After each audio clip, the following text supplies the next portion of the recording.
émission de lundi, l'émission qui commence la semaine, l'émission hebdomadaire, une émission où nous disons conseil entre frères et sœurs, parce que lorsque nous sommes sur ce plateau, nous sommes tous des frères et sœurs. Comme la Bible nous dit, il est bon et doux, agréable des frères et sœurs de demeurer ensemble.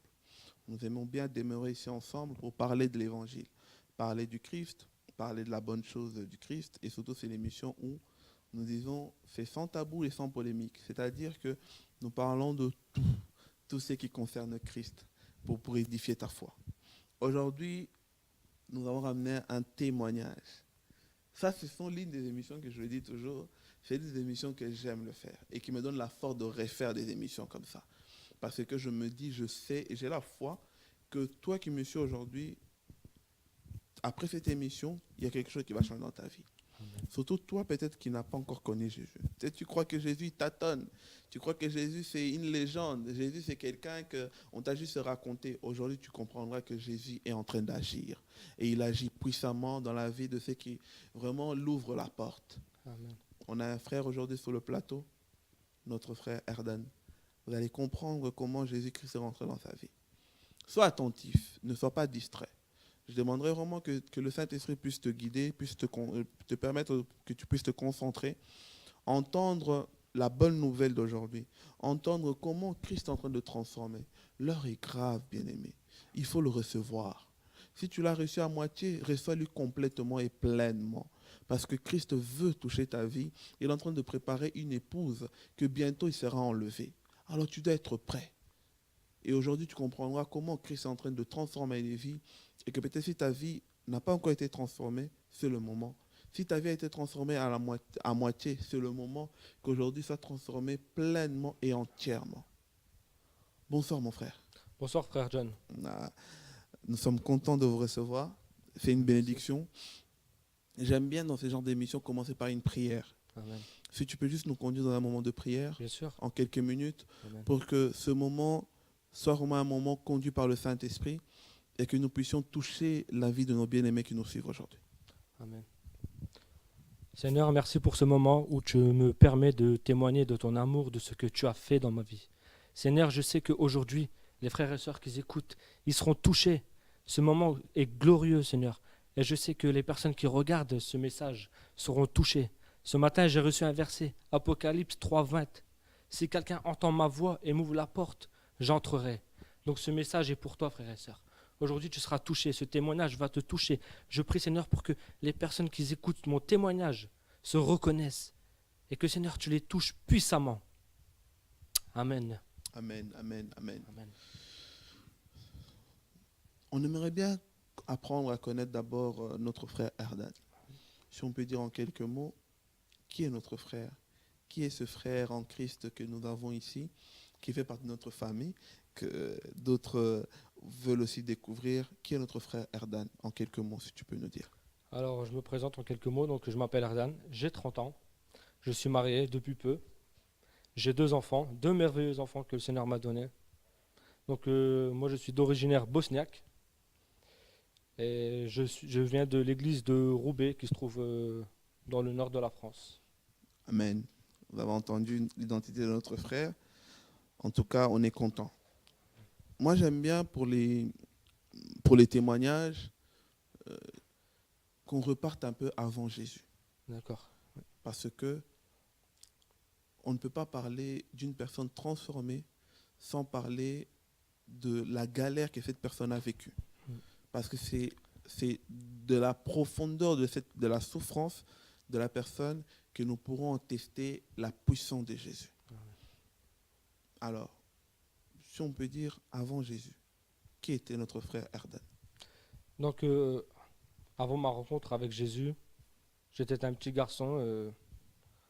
Je pense que beaucoup de monde pourrait se reconnaître parce que ma famille elle est dans une église catholique comme beaucoup de monde. Mm-hmm. Au pays, là-bas, au Bosnie, c'était l'église, c'était joyeux, c'était la fête. J'aimais bien ce moment-là parce que ma mère me disait quand j'étais petit, quand on rentrait de l'église, elle me trouvait dans ma chambre en train de prier Jésus déjà à cet âge-là. Okay. Je devais avoir 3-4 ans. Et en grandissant, en fait, j'ai quitté mon pays qui est la Bosnie pour arriver en France à cause de la guerre. D'accord. Donc arrivé en France, j'étais placé avec ma famille dans un foyer pour réfugiés. Ok. On était dans une petite pièce de dizaines de mètres carrés. C'est vrai, c'était la galère, comme tu dis mon frère. On a connu la faim, on a connu la misère, on vivait avec rien. Je partais à l'école, je n'avais même pas la certitude de pouvoir manger. Mes parents me disaient, tu vas à l'école, mon fils, tu vas apprendre, gloire à Dieu. Mais je ne sais pas ce que je vais te donner quand tu vas rentrer de l'école. Parfois, il arrivait que je dormais avec la faim, et pour recommencer encore le lendemain. Mhm. Et mes parents, qui étaient, on va dire, catholiques, arrivent en France, ils se dirigent vers la religion musulmane. Donc moi, je perds déjà tous mes repères. Toute la joie que j'avais avant de prier, je la perds. Ma foi, elle prend déjà un coup. Donc mon père, il faut qu'il subsiste à nos besoins. Naturellement, il se dirige vers une mosquée pour demander de l'aide. Mhm. On connaît tous le peuple musulman pour leur charité. Ils aiment Dieu, on le sait très bien. Et c'est ces personnes-là qui nous ont sortis de cette galère. C'est là que j'ai pu enfin pouvoir manger à ma faim avec ma famille. C'est ces personnes-là qui nous ont aidés. Et en grandissant, pareil, mon père, de plus en plus dans la religion musulmane, je suis perdu, je ne sais pas quoi faire. Plus grand, à l'école, mon identité, elle prend un coup, je suis timide, renfermé sur moi-même. Pas d'amis, rien du tout. Je voulais juste un signe de Jésus. Je continue à prier, mais Malgré que tu connaissais la religion musulmane, mais tu croyais toujours en Jésus. bien sûr, Ok. moi, ça m'est resté ça depuis tout petit. J'adorais prier. Mhm. Prier, c'était pour moi très important, bien sûr. Et en grandissant, ça me touche vraiment quand je parle de ça. Ma rencontre avec Jésus était merveilleuse. Ça a été fait quand, plus ou moins? C'était en quelle année? Ça a été fait il y a un an. D'accord. C'est tout récent pour moi. C'était une personne, une connaissance dans la famille qui vient parler de Jésus. J'entends Jésus. Donc je lui demande à cette personne, tu vas à quelle église? Elle me dit, demain, il y a un rassemblement d'église à Roubaix. Mhm. Donc j'y vais. Je dors pas de la nuit. Je dors pas de la nuit, j'avais tellement hâte. Donc arrivé le matin à 10h, moment de louange. Et là je suis debout, je me dis, mais qu'est-ce que c'est? Je ne comprends rien. Ce n'est pas ce que j'ai connu, des louanges. Pourquoi nous chantons de cette façon-là? Et là, un mal-être qui vient s'installer, je vais aux toilettes, on vient me chercher. Ça faisait que des allées incessants entre les toilettes et tout ça. Et là, c'est le moment de la prédication. C'était sur le corps, l'âme, l'esprit. Mhm. Je ne comprends plus rien, je suis perdu. Je me dis, c'est pas grave. Au moins, j'ai essayé de chercher. Je sais que à midi, je rentre à la maison et je vais chercher ailleurs la vérité. Il arrive le temps de la fin, le temps de prière. Je me sens encore mal à l'aise. Tout le monde se dit au revoir. Il y a les embrassades, tout ça. Et là, je tombe sur ma chaise soudainement. Mhm. Et là, je pleure, je pleure, je pleure, je ne comprends pas. Et je demande au pasteur, qu'est-ce qui se passe, pasteur? Pourquoi je pleure? Il me dit, laisse-toi guider, c'est l'amour de Dieu qui te touche. Et là, je pleure tellement. Il me dit, tu viendras à l'église, tu apprendras à connaître Jésus. Et là, je dis, non, pasteur, le moment maintenant, c'est pour moi. Ce moment est à moi, je donne ma vie à Jésus maintenant. Surpris, il me dit, t'es sûr? Je dis oui. J'ai tellement attendu ce moment-là, et ce moment glorieux est pour moi maintenant. Seigneur, je vais donner ma vie à Jésus maintenant. Ma conversion était comme ça. Waouh. J'aimerais bien, parce que je pense que les bien-aimés qui nous suivent, ils ont aussi, ça a peut-être fait tilt. Vous avez dit que quand vous êtes arrivé en France, vos parents se sont dirigés vers l'islam. C'est ça, Vous avez connu cette charité-là, c'est ça. mais au fond de vous, prier envers Jésus, c'était quelque chose qui vous retentissait toujours intérieurement. Bien sûr. Les musulmans diront, mais eux aussi ils prient. Bien Pourquoi, sûr. pourquoi leur prière ne te touchait pas, mais c'est seulement quand tu priais pour Jésus que tu te sentais touché en fait. En fait, c'est vrai que comme mes parents sont dirigés vers la religion musulmane, je me suis dit, je vais essayer de chercher parce que les parents, ils veulent toujours que les enfants y suivent. Mhm. Et je ne trouvais pas cette paix. Je ne retrouvais pas cet amour que j'avais quand j'étais petit. Mhm. Et je savais que ce n'était pas ce chemin-là pour moi. Et quand je priais Jésus, je sentais vraiment l'amour de mon cœur. Je sentais sa présence. Voilà, c'était là que je savais que j'étais Pour toi, vraiment dans c'était la différent. présence. C'était vraiment différent. Waouh.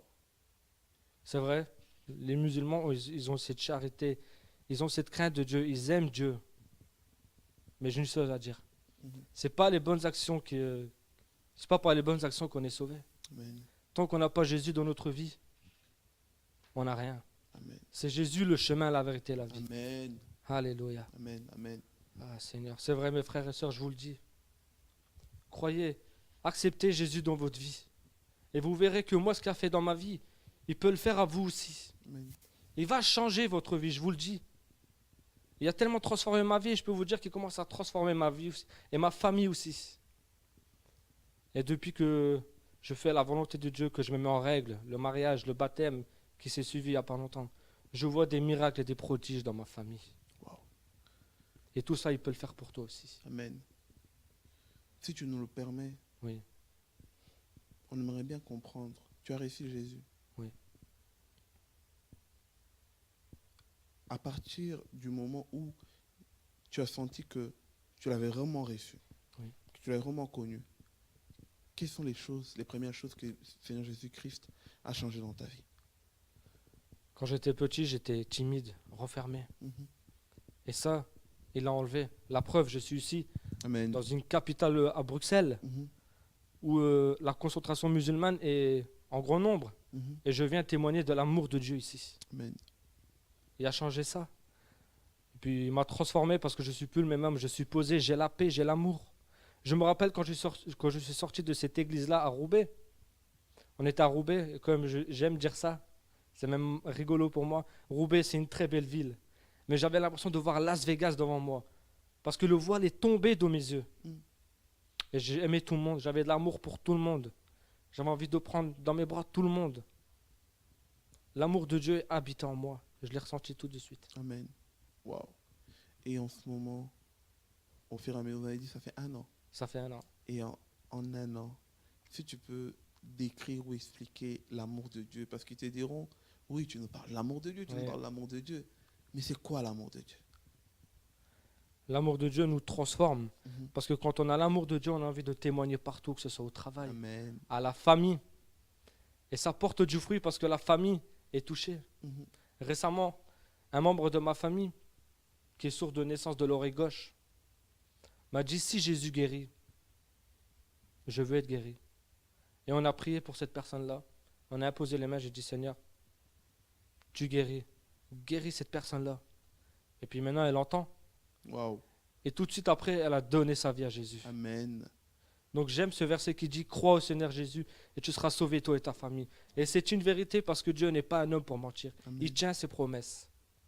Amen. Amen. Amen. Et l'amour, je suis un témoignage en moi-même parce que les personnes qui me connaissent me disent, tu as changé, tu es posé. Ben, en fait, j'ai l'amour de Dieu en moi. Mhm. C'est ça qui reflète. Wow. Là, ce que vous entendez, c'est l'amour de Dieu. Amen. Je sens que le Seigneur me dit, il me convainc de prier pour quelqu'un.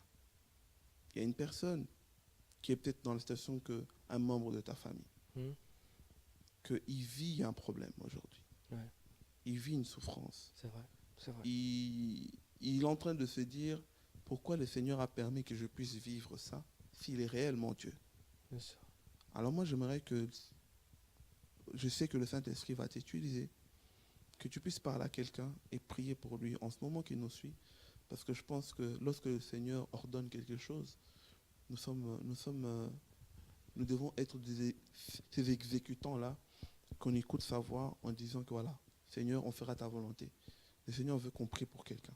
Cette personne qui me suit, cette personne qui a un problème, mais que ce problème-là lui permet, voire même à douter que Seigneur Jésus-Christ est Seigneur. J'aimerais que tu leur parles. La caméra te regarde.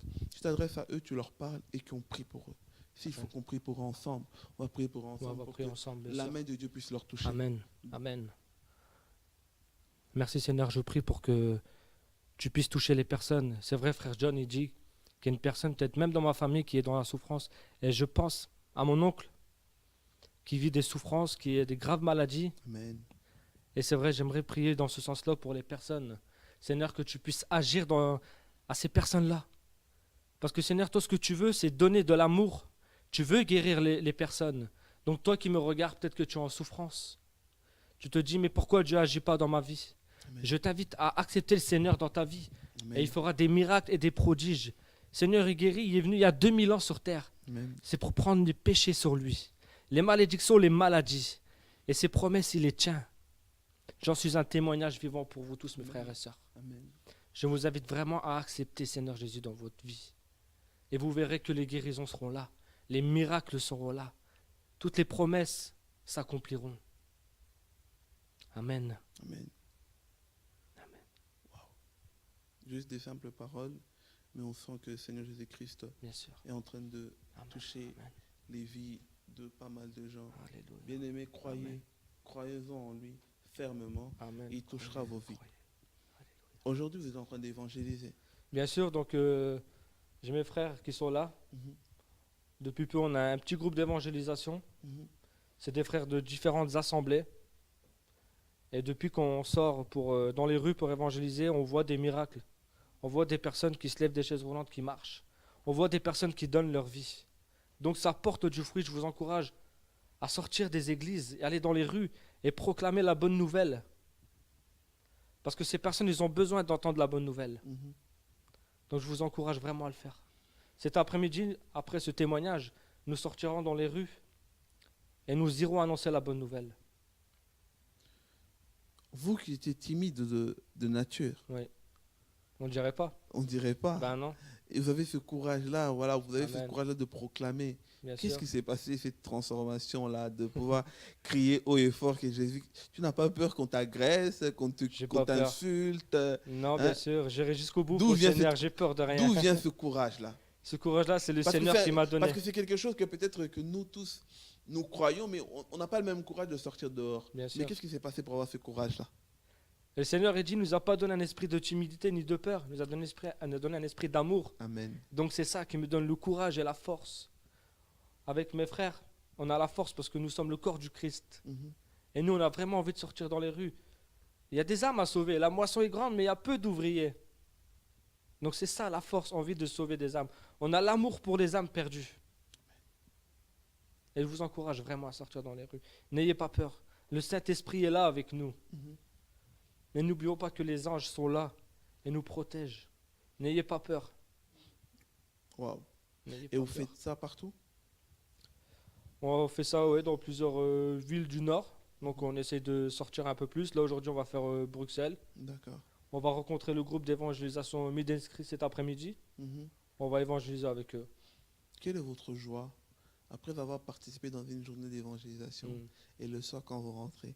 Comment votre cœur, dans quel état votre cœur se trouve après avoir évangélisé dans des journées comme ça? Mm. Mon cœur est franchement... j'ai même pas de mots pour l'expliquer. Je suis vraiment dans la joie. Je sais qu'il y a des personnes qui ont entendu la bonne nouvelle. Mhm. Et peut-être même des personnes qui avaient besoin d'entendre ces témoignages-là, qui avaient besoin d'entendre parler de Jésus. Et peut-être même que leur vie a changé. Amen. Amen. Comme je disais, on a l'amour pour les âmes perdues. Les personnes, ils ont besoin d'entendre le témoignage de Jésus. Certes, le nom de Jésus dérange, mais je dis qu'il faut l'imposer. Amen. Aujourd'hui, il y a peut-être quelqu'un qui n'a pas encore reçu Jésus, Amen. qui s'est dit peut-être, notre frère Adan, il parle, ouais, mais il est en train de raconter des histoires. Comment tu peux le prouver que Jésus existe à celui qui nous suit aujourd'hui? Comment je peux prouver que Jésus existe? Mhm. Je suis un témoignage moi-même, je n'étais pas comme ça. Je ne serais même pas capable de venir sur un plateau télé. Même de tenir un micro, je ne pouvais pas. Maintenant, Jésus m'a donné la force. Il m'a dit que je peux aller n'importe où proclamer la bonne nouvelle. Jésus existe. Invitez-le dans votre vie, vous verrez ce qu'il fera dans votre vie. Y a-t-il des versets que tu marches avec ça? Ou des versets qui permettent en fait au peuple de Dieu, lorsque tu vas édifier, tu transmets cela aux hommes. Moi, j'aimerais qu'on le partage ensemble. Est-ce qu'il y a des versets qui t'animent, que tu marches avec ça, si on peut le lire ensemble? C'est vrai qu'il y a des versets que j'aime beaucoup. Celui qui m'a marqué parce que je vois qu'il agit dans ma famille, c'est « Crois au Seigneur Jésus, tu seras sauvé, toi et ta famille ». Au début, pour dire « Peut-être ». C'est vrai, c'est compliqué de parler dans une famille musulmane. Mhm. Mais Jésus agit. Il fait des miracles. J'aime beaucoup ce verset-là. Moi, il m'édifie beaucoup. Ouais. S'il y a d'autres versets que j'aime bien sûr, c'est celui qui est le plus connu, Jean 3,16. Il Dieu a tant aimé le monde qui a envoyé son Fils unique. unique. Bien sûr. Waouh. Celui-là, il est percutant, ce verset. Mhm. Il peut que toucher. C'est le plus connu, mais je pense que c'est le plus édifiant aussi. Amen. Waouh. Alléluia. Dieu a tant aimé le monde qu'il a donné son Fils Alléluia. unique. Afin que quiconque Crois croit en lui, ne ne périsse périsse pas, pas. mais qu'il Ah, ait la vie éternelle. j'aime ce verset-là. À chaque fois je le lis, j'aime bien m'arrêter à quiconque. C'est-à-dire qu'il Mhm. n'y a pas de race, il n'y a pas de couleur, Ouais. il n'y a pas d'âge, il n'y a pas de catégorie de personnes. Il dit quiconque. C'est-à-dire que tu peux être... Peu importe, peu n'importe importe qui. qui tu es, Peu importe quiconque. qui m'écoute de n'importe où tu es. Seigneur Jésus va changer ta vie aujourd'hui, j'en suis Quiconque. convaincu. Quiconque que tu sois. Amen. Waouh. Alléluia. Mais si tu crois en lui, Bien il sûr. transforme ta vie. On n'a pas besoin de faire des bonnes œuvres, juste croire en Seigneur Jésus. C'est pas difficile, acceptez-le. Et vous verrez ce qu'il fera dans votre vie. J'insiste beaucoup sur ça. Amen. Moi, il a transformé ma vie. Il le fera pour vous aussi. Amen. Et d'un côté, quel est le travail que vous faites pour la famille chrétienne? Parce que la famille chrétienne aussi a besoin. Mm. Il y en a qui sont refroidis. Bien sûr. Il y en a qui sont refroidis. Comment on peut les aider pour se réchauffer, pour continuer à croire? Ceux-là qui croient que peut-être Jésus-Christ, oui, on m'a une fois prêché, j'ai cru, je l'ai reçu, Oui. mais des épreuves et des épreuves, ils se sont refroidis. Ils ne savent plus comment faire, ils ne savent plus comment agir, ils ne savent plus comment prier. Bien sûr. Comment on peut les aider, ceux-là? Bien sûr. Déjà, j'aimerais dire une chose, c'est que Seigneur Jésus permet les épreuves, mais pas l'échec. Donc, continuez à persévérer dans la prière. Amen. Demandez l'aide au Saint-Esprit. Parce que sans le Saint-Esprit, on ne peut rien faire. Et surtout, une chose importante, restez dans une assemblée locale. L'union fraternelle fait beaucoup de choses aussi. On peut s'édifier ensemble, prier ensemble. Et ça, c'est très important, j'insiste beaucoup sur ça aussi. Amen. J'aimerais profiter pour remercier le pasteur de mon assemblée, Philippe de Roubaix, ainsi que le pasteur de Moucron, Pierre, parce qu'on a aussi des frères et sœurs qui sont en train d'intercéder pour nous. Mhm. Cette journée qui va suivre d'une évangélisation. Donc je les remercie, qu'ils soient bénis. C'est important aussi. Aujourd'hui, j'aimerais qu'on puisse profiter de cette occasion, comme on est en train de témoigner pour la grandeur de Jésus, qu'on puisse aussi intercéder pour ceux qui en ont besoin. Mhm. Je sais qu'il y a peut-être quelqu'un qui nous suit. Cette personne, les épreuves, c'est un chrétien. Les épreuves ont rendu sa foi faible. Mhm. Les épreuves ou la perte de quelque chose, la perte d'un être cher, Bien sûr, il a mis Jésus de côté. bien sûr. J'aimerais que tu pries pour cette personne-là. Bien J'aimerais que tu parles à cette personne-là. J'aimerais qu'on intercède pour ce genre de personnes-là parce que nous sommes appelés à avoir la passion des âmes. Bien sûr. Cette passion-là, non seulement des âmes qui sont dehors, mais aussi de nos bien-aimés qui sont à l'intérieur. Oui, bien sûr. Alors, C'est pas facile. si le Seigneur peut te mettre des paroles D'accord. pour parler, pour prier, pour cette personne-là qu'aujourd'hui, que les épreuves humaines lui a permis de mettre Jésus de côté, qu'est-ce que tu pourrais leur dire? Après une conversion, c'est vrai que ce qui suit après, c'est les épreuves. Mhm. Les épreuves parce que nous passons des ténèbres à la lumière. Donc l'ennemi n'est pas content, donc il sera toujours là pour essayer de nous rattraper. Mais Jésus permet ces épreuves-là parce qu'on ressort de là encore plus fort et on grandit encore plus. Amen. Donc je prie pour cette personne qui passe par ce désert, si on peut dire ça comme ça, Amen. qu'elle puisse persévérer, que Seigneur Jésus est là, Jésus t'aime, et ne l'oublie pas, prie, et insiste, et tu verras qu'il va agir dans ta vie. Toi, mon frère, ma soeur, je ne connais pas ton passé, je ne sais pas ce que tu as fait, mais continue à prier, continue à inviter Jésus dans ta vie, et n'oublie pas que de toute façon, tôt ou tard, il agira dans ta vie. Il ne permet pas que tu passes par ce désert pour rien. Parce qu'il a prévu de grandes choses dans ta vie. Amen.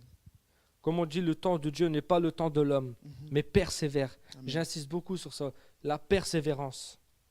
Et tu verras que ça portera du fruit. Amen. Amen. Tu m'as l'air d'un homme qui a su mettre des garde-fous, qui a su se rééquilibrer dans le Seigneur. Bien sûr. Si je peux donner certains conseils, peut-être en parlant de ta propre vie, Bien sûr. qu'est-ce que tu as fait pour pouvoir te rééquilibrer aujourd'hui? Quelles sont les choses ou quelles sont les attitudes que tu adaptes lorsqu'un problème arrive auprès de toi? Bien Comment sûr. tu réagis? Bien sûr, c'est vrai que j'ai pas eu une vie facile.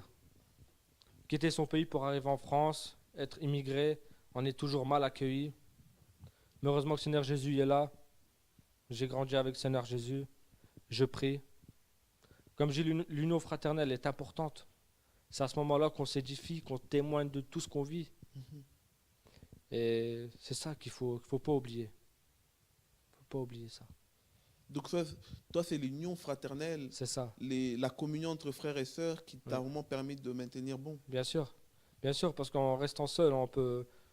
C'est comme une personne qui est seule, qui ne va pas dans une église, c'est une personne qui est en danger. C'est la même chose.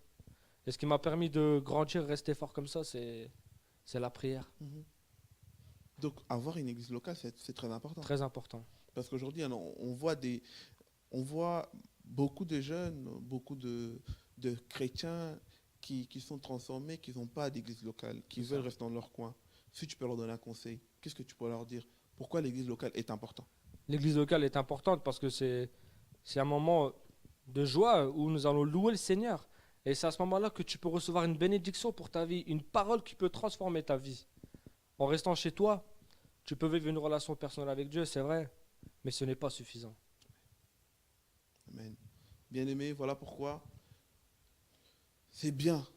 Tu as connu Jésus, c'est bien, tu as été transformé, c'est bien que tu as grandi. Mais le plus là, tu dois aller auprès de tes frères et sœurs. Amen. C'est ensemble qu'on va s'édifier. Amen. Ce qu'on est en train de faire là, c'est s'édifier. C'est ça. Peut-être si on était tout seul dans son coin, comment on allait apprendre ce que l'autre connaît en plus. Bien sûr. Alors il est très important d'aller dans une assemblée, participer dans des cultes, apprendre, parce qu'à travers un homme de Dieu, Dieu peut te parler. C'est ça. On nous dit Dieu nous parle, tantôt dit même, tantôt dit une autre, mais on n'y prend point garde. C'est à travers les hommes de Dieu que Dieu répond. Il y en a, ça a déjà arrivé, je suppose que toi qui me sais, ça t'est déjà arrivé, que tu as fait une prière, tu as demandé des choses, et tu te dis, mais Dieu ne me répond pas. Et tu vas le dimanche comme ça, la prédication du pasteur, c'est ta réponse. Pour te Amen. dire quoi? Dieu peut parler et Dieu parle à Amen. travers les hommes. Bien sûr. Tu vois, souvent, on croit qu'une voix va descendre du ciel nous parler. Non, Dieu ne travaille pas sur notre volonté. Il y a un pasteur qui a dit, Dieu est l'esclave de sa volonté. C'est-à-dire que toi, tu peux vouloir quelque chose. Tu attends Dieu dans un système, mais Dieu n'agit pas selon notre volonté. Dieu est l'esclave de sa propre volonté.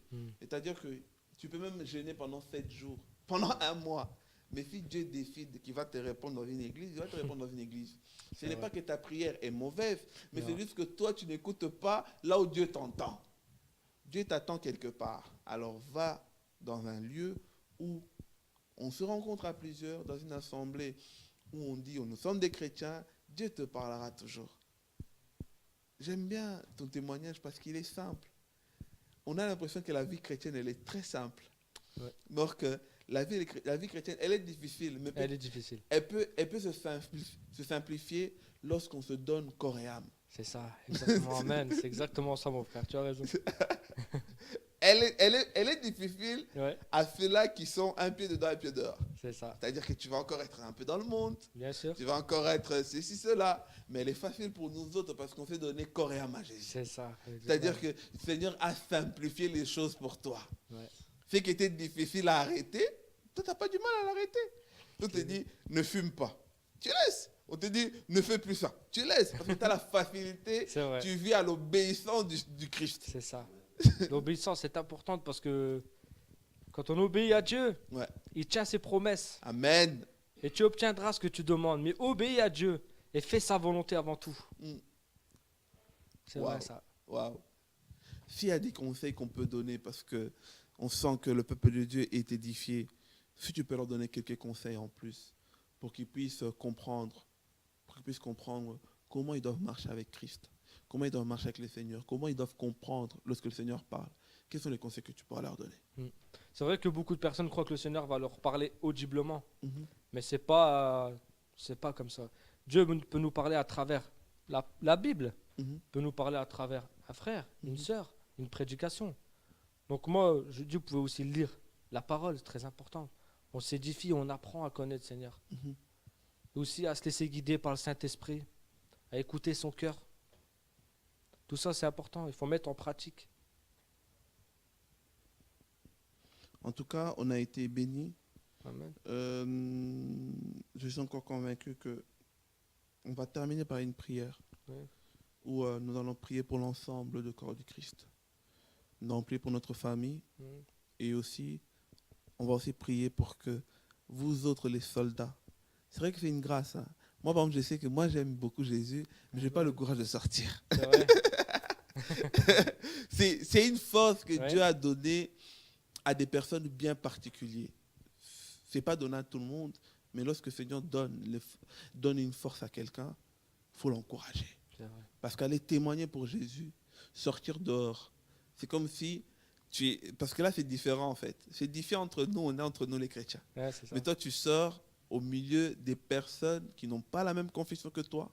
Tu sors au milieu Au milieu des des loups, on peut dire ça comme des ça. loups ravisseurs, C'est ça. voire même, parce que dans un monde où on ne connaît pas l'état d'âme des personnes ça, qu'on marche. ouais. Ça veut dire que tu peux même te retrouver à évangéliser au milieu d'un démon C'est ça. qui est à l'image d'un homme. Ça veut dire qu'on sort. Alors, pour faire ce travail-là, si ce n'est pas Jésus qui te conduit, tu peux mourir. C'est vrai. Tu peux en mourir. Bien Il y en sûr. a, même on a vu dans la Bible, hein, il y en a qui ont essayé de parler, ils sont partis parler de Dieu, et ils se sont retrouvés avec des démons, et ces Ah, démons c'est ça. leur a dit, mais on connaît le Dieu de Paul, mais vous parlez de quel Dieu? C'est des personnes qui n'étaient pas prêtes. Ouais, c'est vrai. Alors, lorsque quelqu'un, il sort, il parle de la part de Dieu, cette personne-là, vraiment, on doit intercéder pour cette Amen. personne-là. Ouais. Alors, moi, je vais prier pour toi. Amen. Merci, mon frère. Je vais prier pour toute l'équipe qui est là. Amen. Nos frères et sœurs qui font ce travail de sortir. Vous êtes nos représentants auprès des païens. Vous êtes nos représentants auprès de toutes ces personnes-là qui sont en train de faire qui veulent entendre Jésus. Alors vous avez besoin de nous autres que nous sommes Amen. restés peut-être en retrait pour intercéder pour vous. Mais C'est important. avant tout, moi j'aimerais que toi aussi tu pries pour le corps du Christ. Amen. Parce que tu as cette voix-là que Dieu entend. Lorsque tu pars prier pour les autres, ça veut dire que tu es aussi un intercesseur. Alors, le corps de Christ aujourd'hui a besoin de cet amour-là. Parfois, nous envions l'amour en disant l'amour des musulmans, l'amour des autres. Mais nous autres aussi, nous connaissons le véritable amour qui est Christ. Alors, nous devons nous accaparer et intégrer cet amour-là, en sorte que notre amour soit au-dessus de tous les amours que nous pouvons connaître dans ce monde. Donc, le corps de Christ doit vivre dans cette vraie fraternité-là. Ouais. Alors, prions pour ça. D'accord. J'aimerais que nous intercédons pour ça, en sorte que cet amour-là que nous connaissons du corps, que nous connaissons de Christ, qu'il puisse réintégrer vraiment, s'enraciner en nous, nous autres que nous sommes des chrétiens aujourd'hui. Amen. Amen. Seigneur, merci, je te prie, Seigneur, de toucher de ton amour toutes ces personnes qui nous regardent. Seigneur, l'amour que tu mets en nous, que tu puisses le mettre aussi en eux. Toi qui es peut-être musulmane ou d'une autre confession, Dieu peut te toucher aujourd'hui. Crois-le que le Seigneur peut te toucher puissamment. S'il a fait avec nous, qui sommes enfants de Dieu, qui nous sommes chrétiens, il peut le faire avec toi. À plus forte raison, il peut le faire pour toi. Seigneur, je prie pour que tu puisses intervenir dans la vie de ces personnes qui nous écoutent. Que tu poses ta main bienveillante sur eux, Seigneur, que tu puisses leur remplir de ton Saint-Esprit aussi. Que tu te révèles à eux, Seigneur, que tu leur montres que c'est toi le chemin, la vérité et la vie. Que tu es l'alpha, l'oméga, le début et la fin, que c'est toi, Seigneur Jésus-Christ. Touche-les, Seigneur, ce moment de gloire est à toi.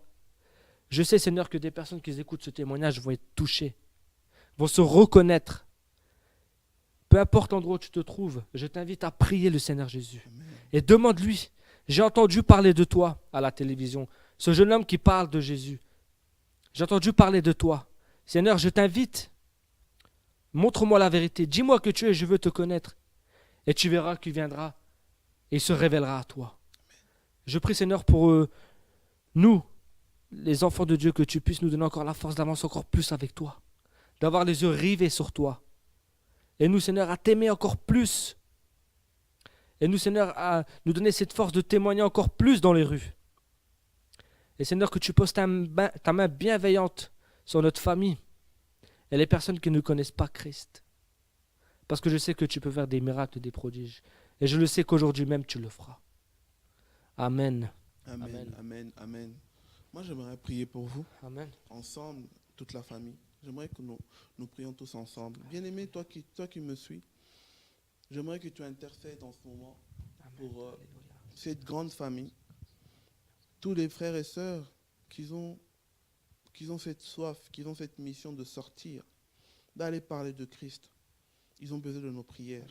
Si tu connais quelqu'un, que tu sais que cette personne sort matin, midi, soir pour aller évangéliser, là où tu es, cite son nom, prie pour lui. Alors j'aimerais que nous prions ensemble. Père, Dieu de gloire, Amen. toi qui as tant aimé le monde, Amen. que tu nous as donné ton Fils unique, afin que quiconque croit en lui ne périsse point. Père, dans ta Bible, tu as dit, Amen. tout genou qui fléchit devant Christ. Tu as dit que tout genou fléchira devant Christ, Père. Amen. Alors tes bien-aimés, tes enfants, tes soldats, tes vaillants héros, ils sortent pour aller acclamer le nom de Christ. Ils sortent pour aller élever Christ et le revendiquer qu'il est Seigneur et Sauveur, Père. Alors nous demandons que les armures sacrées, l'armure de Dieu, que notre Seigneur, tu as pu donner cette révélation à Paul, le dire, l'expliquer. Nous voulons que ces armures-là puissent revêtir tes enfants, qu'ils puissent marcher en toute vérité, rien qu'en vérité, que leur bouche proclame que de l'amour, que leur vie soit transformée avant de transformer les autres, qu'ils puissent impacter tout le monde et partout où ils marchent, Père, qu'ils puissent laisser des traces de ta sainteté, Père. Car toi, tu as dit que dans le temps, tes enfants ont vaincu toutes les choses par le sang et leur témoignage. Alors que le témoignage de nos frères et sœurs qui partent avec cela matin, midi, soir, aller évangéliser, aller proclamer ton nom, que ces témoignages puissent être toujours retentissants dans le cœur de tout un chacun, Père. Toi, tu n'es pas un homme pour mentir, encore moins un fils de l'homme pour se repentir. Alors que ton nom soit toujours ce nom-là qui impacte, Père. Père, protège-leur contre toutes les flèches démoniaques, toutes les attaques, tous les pièges de l'ennemi, Père, que ce soit nul sans effet. Amen. Nous dénonçons toutes les macabres, tous les plans maléfiques que l'ennemi peut faire dans notre vie, que ce soit nul sans effet, Père. Que le Saint-Esprit soit notre bouclier, que le Saint-Esprit soit notre consolateur dans le cœur, pour que toutes les missions que nous allons effectuer par ton nom, Père, que ce soit toujours des missions réussites, que nous allons des victoires en victoire, des gloires en gloire, que tu puisses régner dans nos vies. Seigneur Jésus-Christ, reçois l'adoration, reçois la gloire. Par le nom puissant de Jésus-Christ, nous disons Amen. Amen. On va Amen. acclamer pour Jésus. Amen. Waouh. En tout cas, merci. Merci pour ce à toi, témoignage. Il n'y a pas de souci. C'est continuer comme ça. Comme j'aime toujours dire, c'est comme le Seigneur avait dit à Josué, dans 1 Josué 1,8, il a dit que ce livre ne sera point de ta bouche. Médite-le jour et nuit, en fait que tout ce que tu entreprendras, tu réussiras. Amen. Amen. Alors, ta réussite, elle est collée et elle est enraffinée par ce livre, qui est la révélation des révélations. Alors, à toute la famille, soyez bénis. Soyez bénis. Soyez vraiment bénis. Et on attend encore vos témoignages. Amen. Si vous êtes transformé, que vous voulez encore acclamer, vous voulez louer, vous voulez glorifier, vous voulez contempler la grandeur de Jésus, tout ce que Jésus a fait dans votre vie, on vous attend. On a besoin de ces témoignages pour toucher la vie des gens. Amen. On ne veut pas des distractions, on veut montrer comment Seigneur Jésus-Christ transforme des vies. Amen. Alors Amen. prie, même si tu es chez toi et que tu ne connais pas encore sa main, prie. Fais cette prière-là, tu verras que Seigneur Jésus-Christ va t'impacter. Amen. Alors on C'est vous attend. Vous pouvez nous contacter dans toutes les plateformes possibles. Lorsque vous êtes prêts pour témoigner pour Jésus-Christ, pour élever son nom, on vous attend. On vous recevra avec plaisir. Surtout, on aime quand on parle de Jésus. Amen. Alors soyez bénis, Soyez bénis. soyez prospères. À très très bientôt encore pour d'autres témoignages, pour d'autres messages qui vont émerveiller ta vie, qui vont élever Jésus encore dans ta vie. À très très bientôt. Au revoir. Au revoir. Soyez bénis.